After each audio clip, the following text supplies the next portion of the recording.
네, 지금 오늘은 중앙불대를 지금 탓을 하고 있습니다. 아주 잘 나왔죠.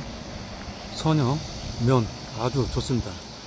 저는 그 선형이나 면 용어보단 높이 엘리베이션을 가장 중요시한다고 했어요. 일정하게 아주 잘 나왔습니다. 면도 좋고요. 선형도 좋고, 선형이 얼마나 좋은가 한번 볼까요? 사실 어제는 선형이 좀 많이 휘었는데 그 이유는 제가 말씀드렸어요. 그 사이드판이 기초 터가리가 걸려가지고 몰드가 뒤틀려가지고 좀 어제는 좀 선형이 좀 돌았습니다. 면도 좋고요, 선형도 좋고요. 아주 잘 나왔어요. 제가 오늘 말씀드리려고 하는 것은 지금 점심시간이거든요. 점심시간, 여러분들 그 중앙분리대 타설 할 적에 점심시간을 어떻게 합니까? 점심을 추진해서 먹나요? 아니면 거기 가서 식당에 가서 먹나요? 저희는 중앙분리대 타설 할 때 추진해서 먹지 않고 식당에 가서 먹습니다. 그리고 오늘 오전 작업이 한 11시 한 40분에 타설이 끝났어요. 그리고 식사하고 여기 오니까 한 12시 한 30분 정도 됐더라고요. 한 1시간 정도 식사 시간이 걸려요. 그래서 지금 약간 한번 그 양생이 되기 때문에 좀 빼놨어요. 오, 파라솔이 바람에 불어갖고 딱 까졌어요. 지금 바람 날라가. 원래는 저기다 세워놨었는데 바람 불어가지고 날라갔어요.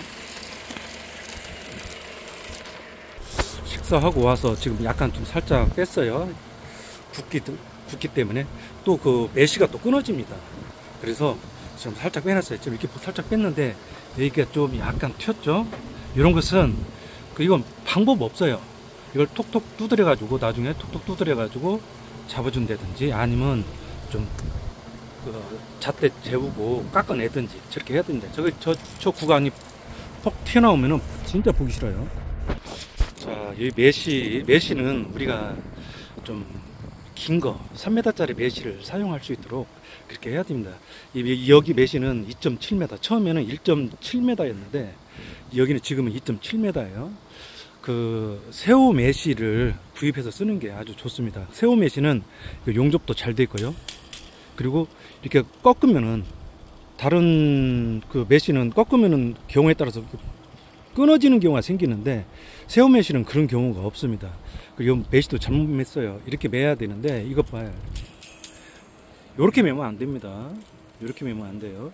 이쪽으로 감싸주든가 그래야지. 왜 이렇게 나는가 모르겠어요. 메시를 잘 매야 됩니다. 그리고 우리 작업자들은 그 용역이나 연수생들이 메시를 매면은 쫓아가서 이렇게 매라고 알려줘야 됩니다. 가만히 지켜보지 말고요. 그래놓고 나중에 뭐 잘못 맸네, 뭔네, 개새끼, 씨발놈, 집새끼 이렇게 욕이나 하지 말고 찾아가서 아니면은 관리자한테 얘기를 해줘야 됩니다. 자, 오전에 타설이 끝나잖아요. 오전에 타설이 끝나면은 이 칼날의 안에서 양생이 됩니다. 칼날 안에서 양생이 되면은 메시가 끊어지는 현상이 생겨요. 그래서 식사하러 그냥 뿅 가는 것이 아니라 이 안을 좀 긁어냅니다. 콘크리트를 긁어내요. 칼날에서 긁어내가지고 물을 좀 뿌려줘요. 물을 뿌려주면은 나중에 식사하고 와가지고 타설할 적에 메시가 잘 딸려갑니다. 거의 아마 식사하고 오면은 메시가 거의 끊어지죠. 자, 그렇기 때문에 여기를 좀 긁어내고 물을 쏴주는 겁니다. 이거 아주 중요해요. 오늘 같은 경우는 긁어내지 않고 그냥 물만 쐈는데 잘 들어가요. 그것은 이제 날씨라든지 이런 걸 잘 고려를 해가지고 하시면 됩니다.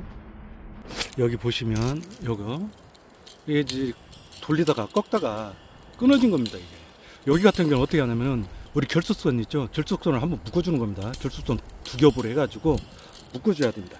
앞에 메시 보는 분은 이거 잘 보셔야 돼요. 여기도 끊어졌고요. 여기는 안 끊어졌는데 여기 왜 이렇게 꺾었나 모르겠어요. 이 앞에도 보면은 극한에만 이렇게 꺾어놨어요. 꺾으면 안 돼. 같이 이렇게 여기처럼 이렇게 묶어줘야 됩니다. 근데 앞에 메시 보는 사람은 이거 꼭 잘 확인을 하셔야 돼. 우리 이제 새우 메시 하는데요. 제가 그 새우 메시는 이 메시 이름이 새우 메시가 아니라 그 공장 이름이 새우 메시입니다. 새우 메시. 자, 반대쪽으로 넘어가세요. 파라솔도 이렇게 세워놓고, 저 파라솔 세우는 것도 보통이 바람 살짝 불는데 막 딸려가요. 막 끌려가. 지금 여기 보면은 횡으로 이렇게 균열이 쭉 갔어요. 횡으로. 이게 횡으로 균열이 갔어요. 이게 왜 균열이 가냐? 메시가 이쪽으로 쏠렸다는 얘기예요. 메시가 이쪽으로 쏠렸다. 이쪽으로 쏠리니까 여기서는 그래도 메시가 뭐 아무 힘이 없는 것 같아도 이쪽에서는 메시가 받쳐주고 이쪽에는 쳐주고 그러니까 이게 균열이 간 겁니다. 그러면 이렇게 균열이 안 가게 하기 위해서 어떻게 하냐면은 이렇게 쭉쭉 갔네요. 지금 이 구간만 그래요. 이 구간만 제가 한번 쫙 봤는데 이 구간만 그렇습니다. 근데 그러면은 우리가 어떻게 하냐면은 우리가 이 중앙분리대가 선이 나오면서 이쪽으로 눕는다 또는 뭐 이쪽으로 눕는다 그러면은 이쪽 안쪽으로 눕는다 그러면은 제가 어떻게 하라고 했습니까? 콤베와 호파를 좀 이동을 시키라고 했어요. 자, 중앙분리대가 이쪽으로 눕는다 오른쪽으로 눕는다 그러면은 호파를 좀 약간 이쪽으로 좀 당겨주고 아니면은 좌측으로 넘어간다 그러면 이쪽으로 좀 호파를 밀어주세요. 갖고 좀 뭐라 그럴까 좀 무게 있게 내려갈 수 있도록 그렇게 하면 좀 효과가 있어요. 저는 그렇게 하거든요. 한번 해보세요. 자, 저는 점심 식사를 식당에 가서 먹고 온다고 그랬어요. 다른 분들은 아마 현장에 추진해서 먹는 걸로 알고 있습니다. 그렇지 않으면 다른 작업자들은 식당에 가서 밥을 먹고 그 다음에 그 워퍼 기사님은 현장에서 조금씩 빼고 현장에서 대기하고 있는 걸로 알고 있어요. 빵을 먹고. 근데 저는 그러질 않습니다. 식당에 가서 밥을 먹는데 어떻게 하냐 그것을 우리 이제 마지막에 이 몰드 안에 들어갈 정도 몰드 안에 들어갈 정도를 나중에 저 콤베에서 우리가 이제 콤베에다가 물을 타잖아요. 그러니까 콤베에다가 물을 타는 것이 아니라 콘크리트가 올라올 적에 완전 죽탕을 만들어 놓는 겁니다. 죽탕을 식사를 하고 그러니까 이 몰드 안에 들어갈 정도만 뒤에 나오는 것은 계산을 잘 하셔가지고 뒤에 나오는 것은 길게 하면 안 되겠죠. 그럼 식사하고 오면은 어느 정도 양생이 됩니다. 양생이 돼가지고 쭉 빠져 좀 빼놓습니다. 그 지금 몰드 안에 있는 건데 지금 죽탕이에요. 지금 12시 반이라고 그랬어요. 저 안에 지금 죽탕입니다. 그러면 한시착오로 하거든요. 그러니까 이제 저 같은 경우는 예를 들어 가지고 그러니까 11시 반 이전에 타설이 끝나면은 그러면 이제 또 뭐 PP장이나 또는 덤프나 관리자나 얘기해서 한여름에는 12시 반에 도착할 수 있도록 합니다. 12시 반에 가지고 12시 반에 뭐 작업자도 없고 뭐 그러잖아요. 그러면은 한 2바가지나 3바가지 정도만 여기다 붙어요. 근데 2바가지나 3바가지 그 백호한테 얘기해서 붙도록 합니다. 안 줬고요. 그러면 이제 빼놓습니다. 빼놓고 기다리죠. 아니면 그냥 뭐 작업자들이 다 오고 연수생들 뭐 용역들 다 오면은 그냥 바로 타설 하고 기다렸다가 이제 1시 뒤면은 이제 그 우리가 미싱이라고 하죠. 가수해 해가지고 타설을 합니다. 저는 그런 식으로 하거든요. 이게 이 몰드 안에 들어가 있는 건 죽탕을 만들어야 됩니다. 죽탕 아주 중요합니다. 여기는 자 균열이 이렇게 갔는데요. 그나마 지금 메시를 2.7m로 바꿔가지고 교체해가지고 그나마 조금 덜 갔는데 전에는 1.7m다 보니까 일정한 간격으로 너무 많이 균열이 갔어요. 여기는 저 군데군데 이렇게 갔는데 이게 균열이 안 가게 하기 위해서는 메시를 3m짜리를 쓰고요. 그 다음에 바이브레다를 안으로 집어 넣어야 됩니다. 바이브레다를 안으로 집어내야 돼요. 이제 그게 정확한지 어쩐지는 잘 모르겠는데 바이브레다를 안으로 넣어야 됩니다. 그래야 다짐이 생기고요. 균열이 덜 가요. 그것을 제가 어떻게 하냐면은 전에 이제 타 현장에서 다른 분들이 중앙분리를 타설할 적에는 한 30m 간격으로 쫙쫙쫙쫙 균열이 갔는데 제가 하니까 한 뭐 10개 갈 것이 하나 가고 균열이 많이 안 갔다고 실험실장이 얘기를 해요. 그럼 방법이 뭐냐 저한테 물어보더라고요. 그래서 제가 얘기해 준 건 뭐냐면은 바로 이 헌치입니다. 이거 사선. 이 사선을 주면은 바이브레다가 이만큼 들어와야 돼요. 바이브레다가 이만큼 들어와야 이거 밀어내면서 다짐이 되는 거지.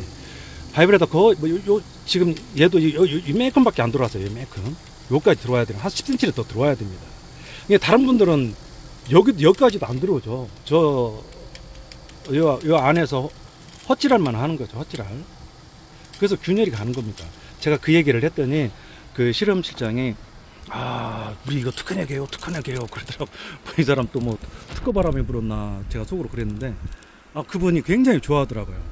다른 분들도 좀 바이브레터 한번 집어넣어봐요. 이렇게 저렇게 한번 해봐야 할 거 아닙니까? 제가 누차 얘기하지만 묵은 철근 안 들어가는 것은 이 사선을 만들 필요가 없다고 그랬어요. 제가.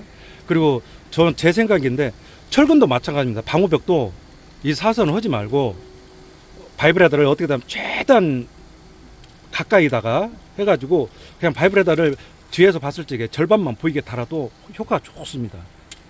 근데 왜 이렇게 하는지 모르겠어요. 지금은 그나마 얘는 이렇게 세웠어요. 근데 요즘엔 매일 한 3cm만 그냥 안 하기도 그렇고, 안 하면은 안 했다고 또 안 해서 안 나온다고 또 시비 걸으니까 애매하게 해놨어요. 바이브레터 숨기기 위해서 이거 사선을 만들어 놓은 겁니다. 오퍼 기사님은 자, 오전 타설이 끝나고 중간중간에 한 번씩 이 청소를 이렇게 해줘요. 물청소를. 이거 봐요. 저 같은 경우 물청소를 바닥 보면은 표시가 나잖아요. 물청소를 해가지고 깨끗하게 해야지.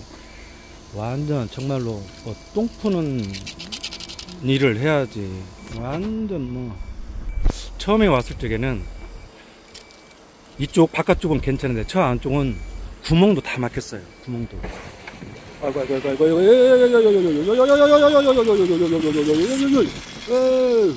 저리 둘러 내려가 버렸습니다. 덤프는 벌써 왔고요. 이제 우리 작업자들이 1시에 도착하니까 저 덤프는 1시까지 기다려야 됩니다. 이 몰드를 뭐 탑처럼 이렇게 만들어 놔가지고 몰드 부착할 때도 힘들고요. 작업할 때 이게 꺾여가지고 안 내려가. 여기도 이렇게 보시면 왜 이렇게 만들었는지 모르겠어요. 그래 놓고는 어떤 사람은 와가지고 알지도 못하면서 그냥 바로 부어라고 그런 얘기를 해요. 바로 부으면 죽습니다. 죽어. 저거 다 깨내려면 저 안쪽에는 그래도 수직으로 해놔야지. 몰드 부착도 못하고. 누가 저렇게 만들어 놓은 건 모르겠어요. 아마 저렇게 만들으라고 오야지가 주문을 했겠죠. 그 오야지나 그 저렇게 만드는 사람이나 참말로. 자, 몰드 위에 올라왔는데요. 자, 우리 중앙부대 탓을 하게 되면 이쪽으로 누운다. 그러면은 이 호파를 이쪽으로 당기세요. 이쪽으로. 자, 그러면 이쪽으로 누운다. 그러면 얘를 좀 이쪽으로 당기고. 자, 그 얘기예요. 여기 보면 제가 죽탕을 만들어 놓는다고 했어요. 지금 이렇게 보시면은 보이나요? 이렇게 질게 해놨습니다. 이렇게 질게. 근데 이것은 그날 기상이라든지 날씨, 계절 이런 걸 잘 고려를 해서 해야 됩니다. 그냥 죽탕 만들으라고 했더니 그냥 아무 생각 없이 죽탕 만들어 놓으면 나중에 선형이 뭐 요상하게 되는 경우가 있어요. 요상하게 뭐 예술처럼 그렇게 되는 경우가 있어요. 야리꾸리 멜랑꾸리 하게 되는 경우가 생깁니다. 우리 건설 현장에서는 그 예술을 하면 안 돼요. 작품을 만들어야지.